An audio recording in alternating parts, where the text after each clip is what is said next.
이지 아니하나니 너희가 듣는 말은 내 말이 아니요 나를 보내신 아버지의 말씀이니라. 아멘. 아멘.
할렐루야. 아멘. 네. 제가 한 박자 놓쳤습니다. 다시 한번 우리 한번 하나님께 영광의 박수 올려드릴까요? 네, 감사합니다. 네. 네, 감사합니다.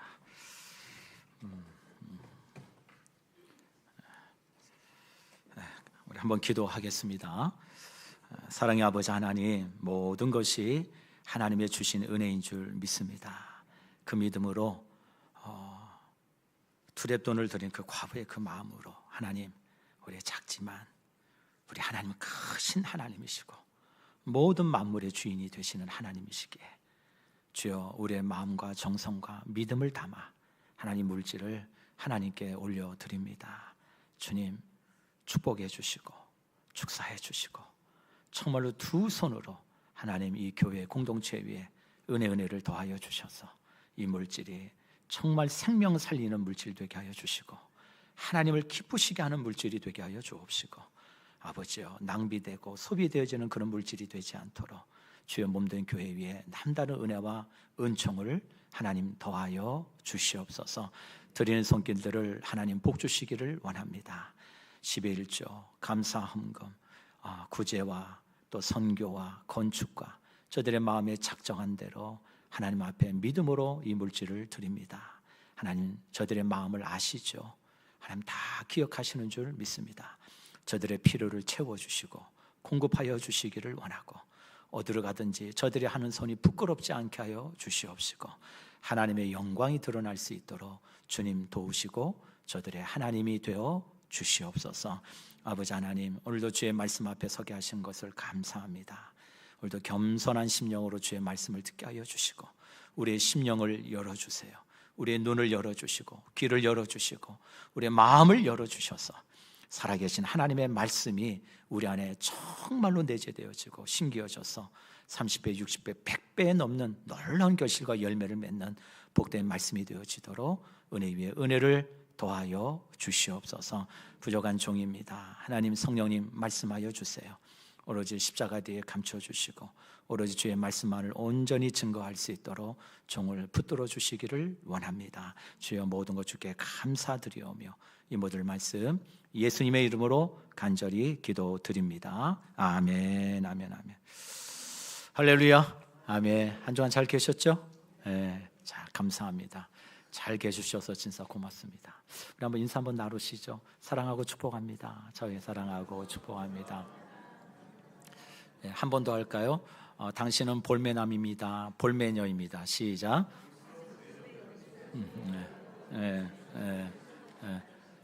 그렇죠. 네, 볼수록 매력 있죠. 얼마나 이뻐요. 감사합니다. 우리나라의 그 전통 전래 동화 중에 보면 흥부와 놀부 이야기 아시죠? 아마 다들 아실 거예요.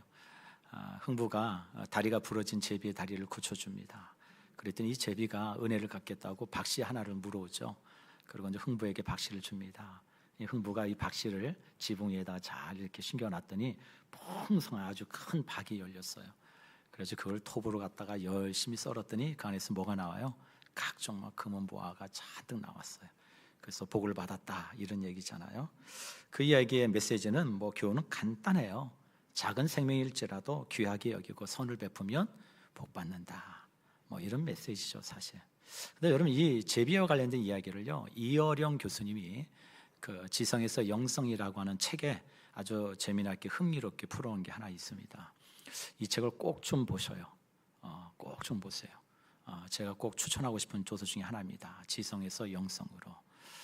우리는 지식으로 하나님을 아는 것이 아니거든요. 교만해져요. 그 교만함이 어떻게 무너졌는지 우리 아마 이어령 교수님 다들 아실 거예요. 이 책을 꼭 한번 읽어보시는데 거기 보면 이제 제비집에 대한 이야기가 나옵니다. 여러분 옛날 시골집 가면 처마 밑에 보면 제비집들이 있는 거 보시죠? 이렇게 제비집이 막 책책책하고 제비집이 있어요. 요즘은 참 보기 어려운데 근데 참 흥미로운 게 하나 있대요. 이상한 게 하나 있다는 거예요. 아니 제비집은 얼마든지 사람이 그 의자를 놓고 올라가면 얼마든지 손에 닿을 수 있는 높이거든요. 조금 높다 하더라도 뭐 사다리 놓고 올라가면 얼마든지 사람이 이렇게 손으로 이렇게 만질 수 있는 곳에 있어요. 그런데 사람들이 이상한 것 중에 하나가 뭐냐면 사람들이 많은 새들은 다 잡아먹는데 근데 유독 뭔 안 잡아먹어요? 제비는 안 잡아먹는다는 거예요. 제비는. 그렇죠. 제비 먹어보셨어요? 네. 제비를 먹는 분들은 거의 없어요. 본 적이 없어요. 왜 그럴까? 사람들이 참 그 메추리 조그만 그 알도 갖다가 먹는데 그런데 이 제비만큼은 잡아먹지 않더라 이거예요 사람들이. 아니 손 닿을 때 늘 항상 있는데 뭐 잡으러 산으로 갈 필요도 없어요. 아예 뭐 처마에다 집을 짓고 사는데 그건 뭐 어려워요. 그런데 제비는 안 잡아먹더라. 이유가 왜 그럴까? 이어령 교수님이 이렇게 말합니다. 제비는 인간을 믿고 맡기기 때문이다. 사람에게 자신의 운명을 자신의 삶을 믿고 맡기기 때문에 사람이 뭐예요? 잡아먹지 않는다는 거예요. 저는 이 맡김이란 신비를 이어령 교수님이 이렇게 풀어갑니다. 저는 이 글을 보면서 그런 생각이 들었어요. 우리가 믿음으로 살아간다는 것도 똑같은 거 아닌가? 우리가 믿음이란 결국 내 인생을 누구에게 맡기며 살아가느냐 이 문제 아니에요? 내 인생을 누구에게 맡기고 살아가느냐. 우리가 하나님께 우리의 모든 인생을 맡길 수 있는 이유는 하나님께서 우리를 돌보시는 분이 되시기 때문이거든요. 우리 베드로전서 5장 7절에 너희 염려를 다 주께 맡기라. 이는 뭐라고요? 그가 너희를 돌보심이라. 우리 사랑하는 성도 여러분, 오늘 예배 자리에 나오신 여러분의 마음과 심령 가운데 오늘 정말 하나님께 전적으로 여러분 인생을 좀 맡기는 예배를 드렸으면 좋겠어요. 그분이 내 인생을 돌보시고 책임져 주신다는 믿음을 가지고 정말 하나님만이 내 모든 전부가 되십니다. 나를 책임져 주시는 분이 되십니다. 그 믿음으로 온전히 나를 드리는 이 예배가 될 수 있기를 주님의 이름으로 간절히 축복합니다. 오늘 저희가 살펴볼 열 번째 제자는 유다 다데오입니다. 유다 다데오. 여러분 참 지난주에 살펴본 작은 야고보 기억나시죠? 이 작은 야고보와 같이 유다 다데오도요. 그에게 알려진 게 거의 없어요. 유다 다데오. 그 다음에 오늘 지난주 작은 야고보. 사실 설교 준비가 녹록치 않아요. 너무 자료가 없다 보니까 그렇다고 상상할 수도 없고. 근데 유일하게 유다 다데오가 누구인지를 알 수 있는 곳이 딱 성경에 한 군데 나옵니다. 그게 저와 여러분이 읽은 요한복음 14장이에요. 여기에 유일하게 유다 다데오와 예수님이 짧지만은 짧은 나눴던 그 대화의 내용이 오늘 성경에 나옵니다. 유다 다데오를요, 복음서에 보면은 유다를 이름을 이렇게 세 가지로 부릅니다. 원래 유다라는 이름이 본명이에요. 본명 유다. 유다는 찬송이라는 의미를 가지고 있잖아요. 당시 이스라엘 사람들에게 가장 흔한 이름 중에 하나가 유다입니다. 유다. 근데 그 유다를 복음서에 보면은 세 가지로 불러요. 한번 따라해 보실까요? 다데오. 첫 번째는 유다를 다데오라고 이렇게 부릅니다. 마태복음 10장 3절과 마가복음 3장 18절에 보면은 유다를 다데오라고 이렇게 기록해 놨어요. 다데오라고 하는 의미의 뜻은 뭐냐? 가슴, 마음, 따뜻함, 친근함, 이런 의미를 가지고 있어요. 다데오가 어떤 뜻이라고요? 가슴, 마음, 친근함, 따뜻함, 이런 뜻을 가지고 있어요. 두 번째, 이 유다를 성경의 복음서에 보면 이렇게 부릅니다. 야고보의 아들 유다, 이렇게 불러요. 야고보의 아들 유다. 누가복음 6장 16절에 보면은 야고보의 아들 유다, 아마도 유다의 아버지가 야고보였다는 것을 알 수 있죠. 여러분, 비유를 든다면 그런 겁니다. 예수님께서 우리 시몬 베드로에게 이름을 지어주잖아요. 게바라고. 근데 원래 시몬의 풀네임은 이렇죠. 요한의 아들 시몬, 이게 풀네임이에요. 요한의 아들 시몬. 마찬가지입니다. 유다도 풀네임이 뭐냐? 야고보의 아들 유다야. 그러니까 유다가 본명이에요. 그러니까 이 요한의 아들 시몬이라고 불렀던 이 시몬을 예수님이 이름을 지어주시죠. 뭐라고요? 게바, 베드로, 반석이란 이름을 예수님이 지어주신 거죠. 그러니까 원래 이름은 뭐예요? 요한의 아들 시몬. 마찬가지죠. 유다도 야고보의 아들 유다. 이게 이제 두 번째 본명입니다. 세 번째는 저와 여러분이 읽은 요한복음 14장에 나오는 이름이에요. 그냥 유다라고 부르지 아니하고 오늘 요한은 이렇게 유다를 부릅니다. 오늘 22절에 보면 가롯이 아닌 유다, 이렇게 구분해요. 그도 그럴 것이 예수님이 12제자 중에 보면은 유다라는 이름을 가진 사람이 두 사람 나옵니다. 한 사람은 예수님을 은 30에 판 가롯 유다. 그리고 또 한 사람은 야고보의 아들 유다, 이렇게 나와요. 그래서 성경은 가롯 출신의 유다가 아닌 다른 유다다라는 것을 강조하려고 뭐라고 얘기해요? 가롯이 아는 유다다라고 이렇게 구별하고 있는 것이죠. 그래서 어떻든 유다라는 이름을 다데오, 야고보의 아들 유다, 가롯이 아는 유다, 이렇게 복음서에는 그를 이렇게 설명합니다. 근데 그의 이름을 보면서 저는 한 가지 중요한 부분을 좀 보게 되었어요. 유다를 예수님이 제자들이 뭐라고 불렀다고요? 다데오라고 불렀다는 거예요. 다데오. 여러분, 다데오라는 이름은 정확한 의미는 사실 학자들마다 좀 의견이 분분합니다. 아까 제가 가슴, 마음, 친근함, 따뜻함이라고 표현했지만 사실 그 의미도 사실 정확한 건 아니에요. 대략 그렇다라는 것이죠. 뿐만 아니라 그 이름에서 조금 더 의역해서 다데오라는 이름의 뜻을 사랑받는 사람, 따뜻한 사람라는 의미로 해석하기도 합니다. 사랑받는 사람, 따뜻한 사람, 이렇게 그 의미를 해석하기도 해요. 그러나 단정할 수는 없어요. 이름만 하나 가지고 이 다데오라는 제자가 정말 모든 사람들에게 실제로 사랑받는 따뜻한 사람이었다라고 이렇게 단정할 수는 없어요, 사실. 그렇지만 성경이 오늘 이 다데오라는 인물에 대해서 우리에게 전해주는 메시지는 분명한 것 같아요. 유다라는 이름을 성경이 굳이 다데오라는 이름을 언급하고 있다는 사실이에요. 그냥 야곱의 아들 유다라고 얘기해도 될 텐데, 가롯이 아닌 유다라고 얘기해도 충분히 이해가 될 텐데, 또 다른 별명을 붙였는데 이름을 뭐라고 했다고요? 다데오라고 불렀고, 그 다데오라는 이름을 성경에 기록해 놓았다는 거죠. 또 하나는 오늘 저와 여러분들이 읽은 요한복음 14장에 예수님과 이 유다 다데오의 대화에 아주 중요한 부분이 있어요. 이 대화를 통해서 그가 어떤 사람이었는지, 그걸 왜 주님이 끝까지 그를 붙들어 주셨는지를 알 수 있는 대목이 나옵니다.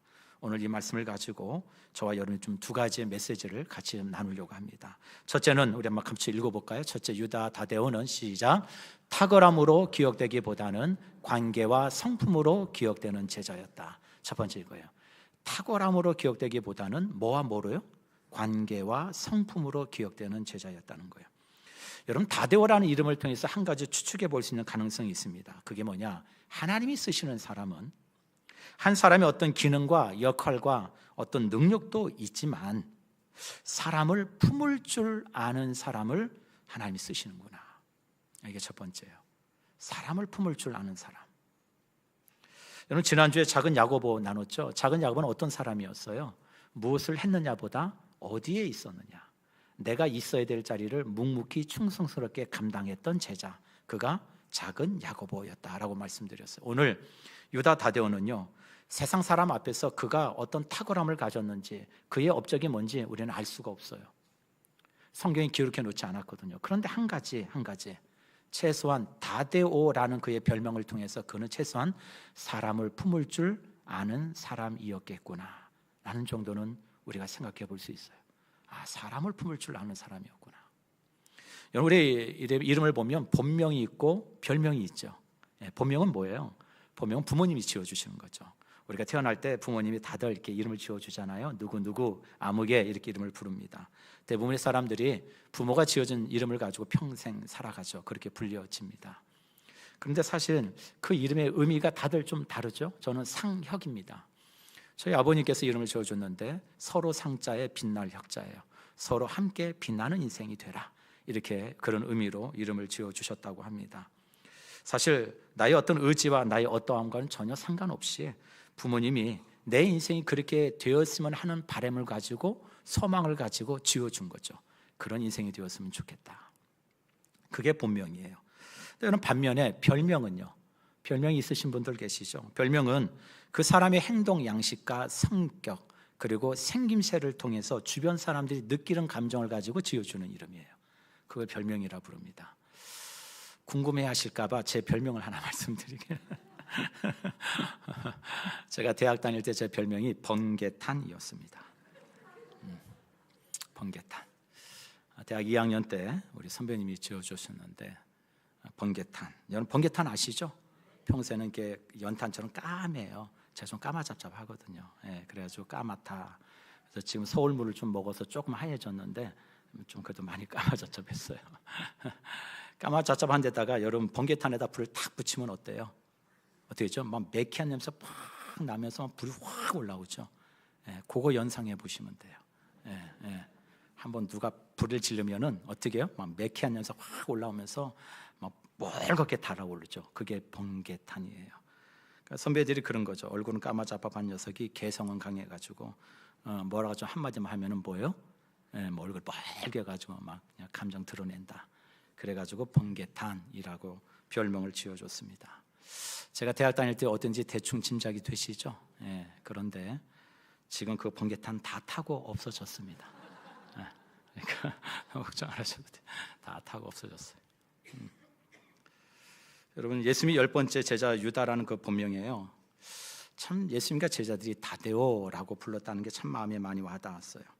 평소에 유다 다데오가 어떤 삶을 살았는지를 좀 짐작케 하는 별명 아닐까요? 다정다감하고 그냥 곁에만 있어도 사랑스럽고, 또 뿐만 아니라 사랑받기에 충분한 사람. 어떤 사람은 그런 사람이 있죠. 주는 것 없이 미운 사람이 있어요. 그냥 싫어요.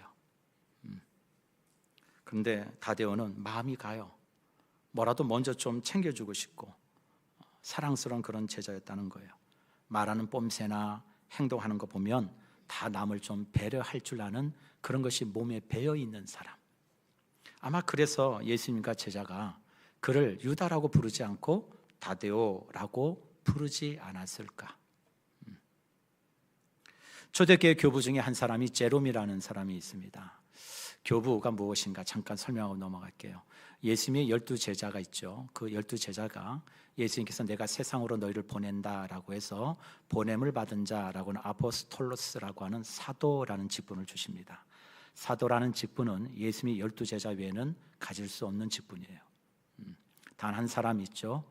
예수님을 부활하신 예수님을 다메섹에 만났던 누구요? 사도 바울. 그래서 사도는 예수님의 12제자와 그리고 또 누구요? 사도 바울에는 없어요. 지금도 자기 스스로를 사도라고 얘기하면 그건 이단이에요. 어떻든 예수님께 사도로 부름받은 이 12제자가 세상에 나가서 복음을 전하는데 그 사도들의 직접 가르침을 받은 사람들이 있어요. 우리가 잘 아는 사람 중에 한 사람, 서머나 교회의 감독이었던 폴리갑, 들어보셨죠? 이 폴리가 로마 교회의 클레멘토라고 하는 사람이 있어요.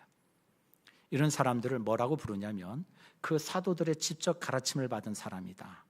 그래서 예수님이 누구신지 직접 가르침을 받았다. 그래서 속사도라고 불러요. 사도에 속하는 사람들이다. 이해되시죠? 속사도.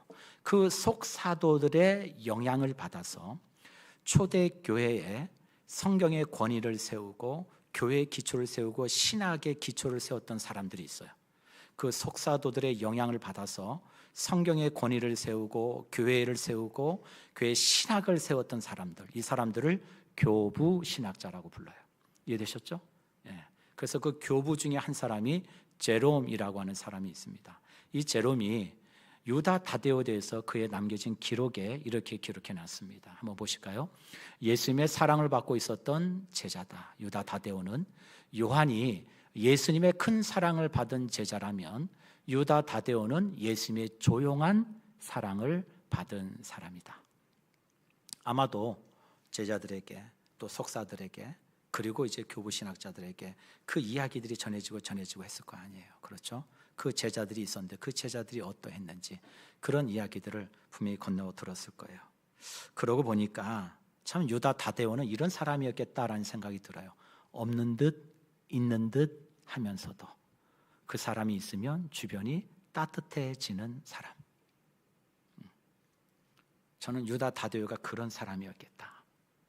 없는 듯 있는 듯 잘 모르겠어요. 존재감도 있는지 몰라요. 그런데 왠지 그 사람이 있으면 주변이 뭐예요?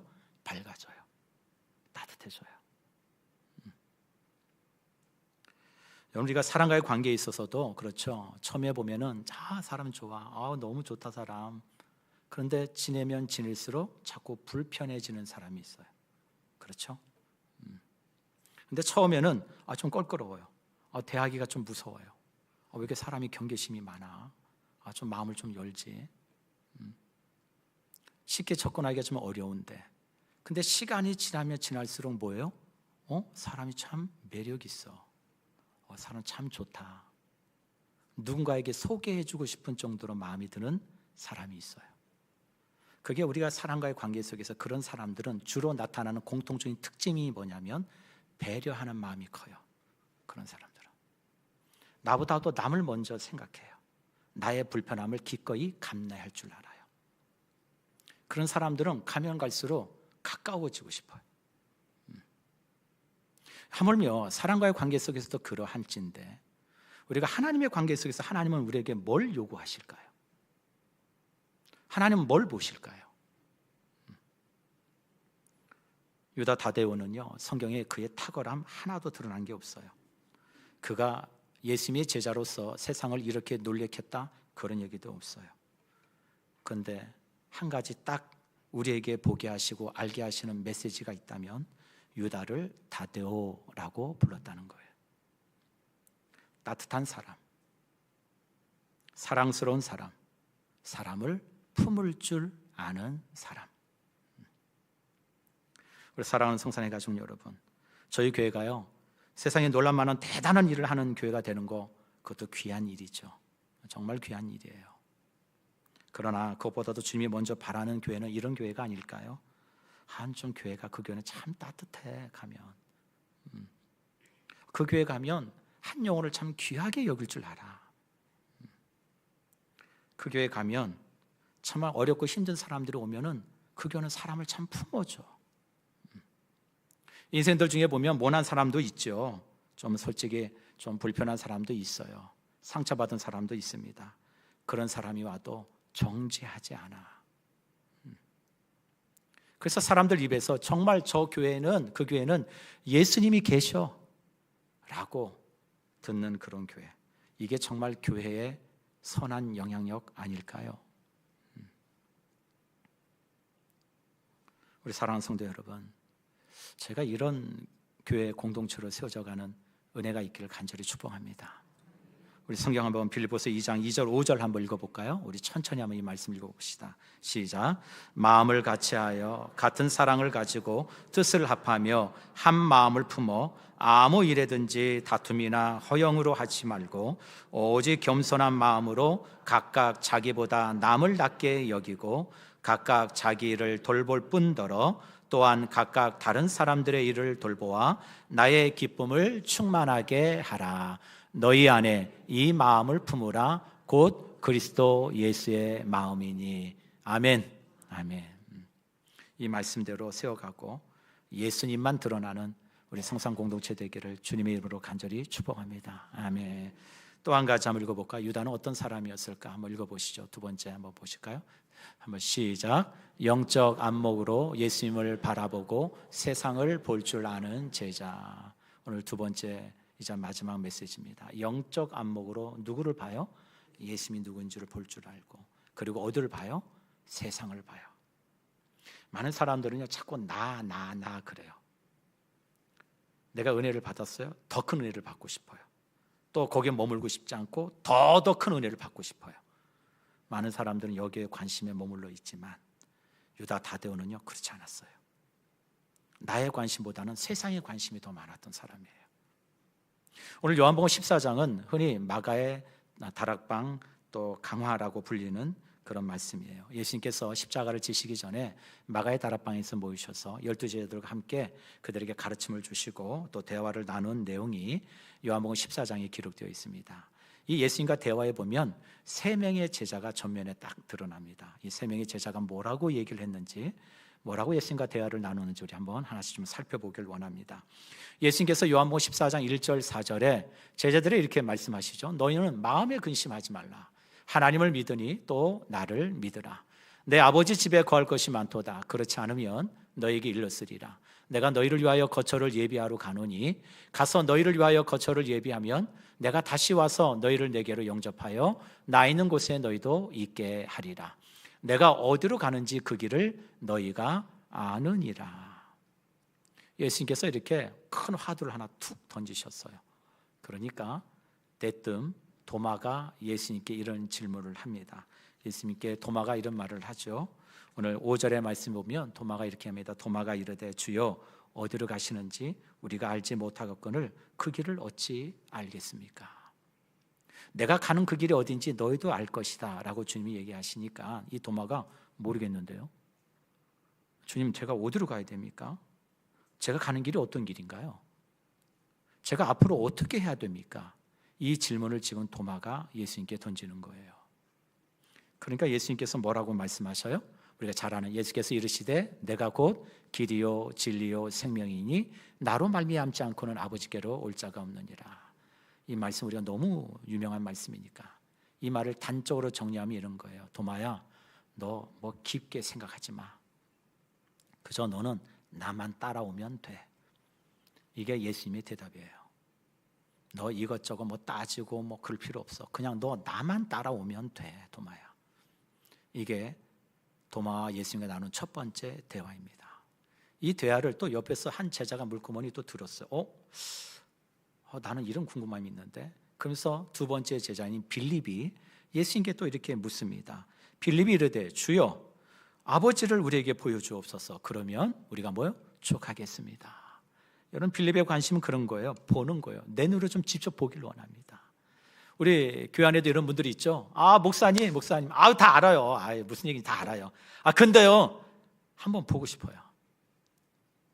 제가 보면 확실하게 믿을 것 같아요. 다 안 되니까요. 뭐 무슨 얘기인지 다 이해해요, 목사님. 그런데요, 저 한번 보고 싶은데요. 저 보면 확실해질 것 같아요. 여러분, 빌립의 관심은요, 보는 데 있었어요. 내가 보길 원하는 거예요. 그런데 주님이 뭐라고 말씀하셔요? 우리 14장 9절 한번 읽어볼까요? 14장 9절 시작. 예수께서 이르시되 빌립아 내가 이렇게 오래 너희와 함께 있으되 내가 나를 알지 못하느냐? 나를 본 자는 아버지를 보았거늘 어찌하여 아버지를 보이랴 하느냐? 주님의 대답은 아주 간단 명료합니다. 너 지금까지 나를 보았으면 누구를 본 거예요? 아버지를 본 거예요. 왜요? 예수님이 누구시니까? 하나님의 아들이시니까. 곧 그분이 하나님이 되시니까. 너 지금까지 나 그렇게 따라다니고 나를 의지하며 여기까지 왔는데 너 지금까지 나를 보고도 아버지가 누군지 모르겠니? 나와 아버지는 하나라고 그렇게 주님이 말씀하셨는데 여전히 빌립은 뭐예요? 내가 보면 믿겠다는 거예요. 이 자리에도 그러신 분들이 계시지 않을까요? 하나님의 말씀이 분명히 내 안에 살아 역사함에도 불구하고 나는 여전히 고집불통이에요. 하나님 한번 봤으면 좋겠어요. 하나님 내 눈으로 기적을 좀 경험해 보면 좋을 것 같아요. 우리 사랑하는 성도 여러분, 저와 여러분 안에 우리 주인이신 예수 그리스도, 생명이신 주님이 계신다는 걸 믿고 바라는 자에게는 이미 여러분의 삶 가운데 하나님의 영광이 비치는 인생인 줄 믿습니다. 예. 여러분, 그런 가운데 그 얘기를 다 듣고 토마 이야기를 듣고 빌립의 얘기를 듣고 가만히 옆에 있다가 이제 마지막 세 번째 한 제자가 예수님께 또 다른 질문을 합니다. 요청을 해요. 그가 바로 오늘 성경에 나오는 유다 다데오예요. 우리 한번 22절 볼까요? 22절 시작. 가롯이 아닌 유다가 이르되 주여 어찌하여 자기를 우리에게는 나타내시고 세상에는 아니하려 하시나이까. 이 가롯이 아닌 유다 다데오가 마음에 뭔가 의문이 생겼어요. 쉽게 이 말씀을 풀자면 이런 얘기예요. 주님, 그 영광스러운 복음을 저희들에게만 말씀해 주시고 그 하나님의 나라가 가치가 무엇인지를 우리에게 보여주시고 그 영광을 나타내 주셨는데 주님, 그것을 왜 세상 사람들에게는 드러내지 않으십니까? 세상 사람들에게도 주님이 누구이신지를 보이시고 나타내 주시면 저들의 마음이 바뀌지 않을까요? 저들의 생각이 바뀌지 않겠습니까? 저들이 진정 예수님을 왕으로 저들이 영접하지 않겠습니까? 주님, 그렇게 하시면 더 좋잖아요 라고 하는 질문을 유다가 예수님께 합니다. 여러분, 그때 참 놀랍죠. 이 유다 다데오의 이 질문에 여러분 예수님이 뭐라고 말씀하시는지 우리 한번 같이 한번 보길 원합니다. 23절 24절 한번 읽겠습니다. 시작. 예수께서 대답하여 이르시되 사람이 나를 사랑하면 내 말을 지키리니 내 아버지께서 그를 사랑할 것이요 우리가 그에게 가서 거처를 그와 함께 하리라. 나를 사랑하지 아니하는 자는 내 말을 지키지 아니하나니 너희가 듣는 말은 내 말이 아니요 나를 보내신 아버지의 말씀이니라. 아멘. 예수님의 대답은요 어떻게 말씀하시냐면 유다 다데오에 이렇게 말씀하시는 거예요. 다데오야, 내가 나를 사랑하면 너 내 말을 지키게 될 거야. 그러면 내가 굳이 가서 저들에게 내가 누구인지를 영광을 드러내고 내가 누구인지를 그들에게 가르쳐 주지 않더라도 내가 나를 사랑하고 내 말에 순종하며 드러나면 너의 삶 가운데 함께 거하는 내가 너를 통해서 어떻게 해요? 드러나게 될 거야. 그게 예수님의 대답이에요. 우리 사랑하는 성도 여러분, 여기에 참 중요한 메시지가 담겨져 있어요. 우리 많은 사람들의 생각은요, 저뿐만 아니라 여기 계신 많은 분들이 세상이 좀 바뀌려면, 뭔가 좀 변화되려면 제도를 바꿔야 되고 시스템을 바꿔야 되고 뭔가 거창하게 뭔가 큰 일을 하면 세상이 바뀌지 않을까? 세상이 좋은 나라가 되지 않을까? 또 우리 가정이 좀 더 이렇게 좋아지지 않을까? 여러분, 그렇게 생각하는 게 우리 안에 있잖아요. 근데 주님은요 단칼에 그렇게 말씀하지 않으세요. 뭐라고 말씀하시냐면 내가 나를 사랑하는 게 먼저야. 내가 나를 사랑하면 그 다음에 뭐예요? 내가 내 말을 순종하게 될 거야. 그리고 내가 그 말에 순종하게 되면 내 안에 거하시는 예수님이 어떻게 해요? 세상 사람들에게 뭐예요? 자연스럽게 드러나게 될 거야. 다시 말해서 주님의 가장 첫 번째 대답은 유다 다데오야, 내가 세상에 가서 내가 누군가를 드러내기 이전에 가장 먼저 우리에게 요구하신 게 뭐냐? 네가 먼저 변화되면 돼. 이게 첫 번째예요. 네가 먼저 변화되면 돼. 우리가 생각하기를 예수님께서 여러분 2000년 전에 이 땅에 오셨잖아요. 여러분, 예수님이 이 땅에 오셔서 얼마든지 3년 반이라는 시간이 굳이 필요했을까요? 예수님은 곧 하나님이시고 그분은 모든 걸 창조하신 분이세요. 모든 걸 새롭게 하실 수 있는 능력이 그분에게 있으신 분이에요. 그분이 정말 세상을 변화시키고 바꾸길 원하셨다면 솔직히 3년 반 그 정도의 기간 필요하지 않아요. 어쩌면 하루아침에도 천지를 개벽하실 수 있는 분이 우리 주님이세요.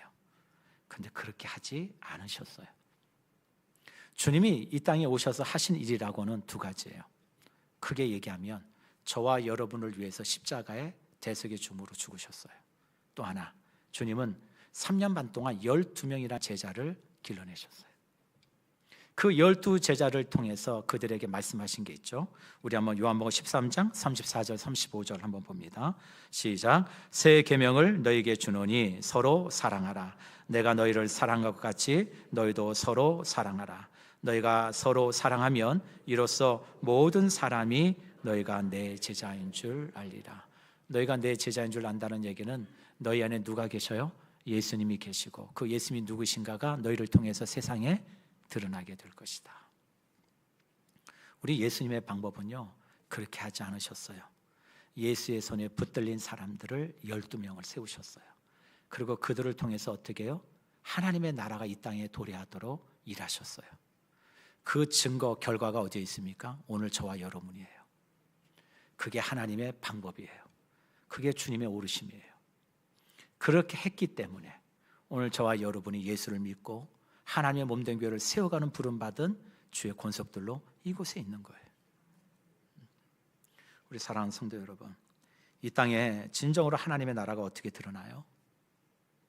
가서 우리가 나가서 막 기치를 들고 세상이 이렇게 썩었으면 안 됩니다 라고 막 해야 되나요? 아니요. 진정한 세상의 변화와 바뀜은, 사람들의 변화됨은 저와 여러분에 계시는 누가요? 예수님이 우리의 삶 가운데 뭐요? 드러나는 거예요. 여러분, 그런데 여기서 한 가지, 여러분 제자들의 마음속에는 의문이 하나 생겼어요. 예수님 좋아요. 예수님 말씀이 다 옳습니다. 예, 우리 안에 주님을 사랑하는 마음을 가지고 있으면 세상이 변화될 줄 믿습니다. 그런데 주님이 가신다면서요. 주님이 저와 함께 계시면 안 됩니까? 주님이 계시지 않는데 저희가 뭘 어떻게 하겠습니까? 그래서 주님이 하신 말씀이 오늘 요한복음 14장 25절부터의 내용이에요. 그래서 저와 여러분들에게 누굴 보내주시겠다는 거예요? 보혜사 성령님을 보내주시겠다는 말씀이 그래서 그 뒤에 나오는 거예요. 근심하지 마라, 두려워하지 마라. 내가 아버지께 가더라도 너희에게 약속하신 누구를 보내주셔요? 보혜사 성령을 너희에게 보내주시겠다. 그래서 그분이 오시면 너희에게 모든 것을 가르치시고 내가 너희에게 말한 모든 것을 생각나게 하시리라. 우리 사랑하는 우리 성산의 가족 여러분, 진정으로 저와 여러분이 영적 안목을 가지고 예수님이 누구이신지, 그리고 세상을 어떤 시각으로 바라봐야 되는지, 그 주님의 마음이, 주님의 생각이, 주님의 말씀이 저와 여러분의 삶 가운데 온전히 거하기를 주의 이름으로 간절히 축복합니다. 우리가 뭘 해서가 아니에요. 진짜 예수의 사람은요, 예수 이름으로 세워지는 교회는요, 세상 앞에 우리 교회가 세다는 걸 보여주는 게 아니라 우리 안에 누가 계시다는 걸요, 예수님이 계시다는 걸 보여주는 거예요. 그게 진짜 힘이에요. 그게 진짜 진리입니다. 저는 오늘 유다 다데오의 이 모습을 통해서 오늘 두 가지를 나눴습니다. 유다 다데오는 탁월함으로 드러나는 그런 인생이 아니라 관계와 성품을 통해서 기억되는 제자였구나. 사람을 품을 줄 아는 제자, 따뜻함이 있는 사람. 두 번째로 유다 다데오는 영적 안목을 가지고 세상을 바라보고 주님이 누구신지를 볼 줄 아는 제자였다는 거예요. 이 두 가지를 여러분 기억하시면서 우리 모든 사랑하는 성도들이 영적 안목을 가지시고 주님의 길을 온전히 따라가는 진짜 예수의 제자가 되시기를 주님의 이름으로 간절히 축복합니다. 아멘. 우리 같이 한번 찬양할까요? 우리 주님 말씀하시면 우리 같이 한번 찬양합시다. 네.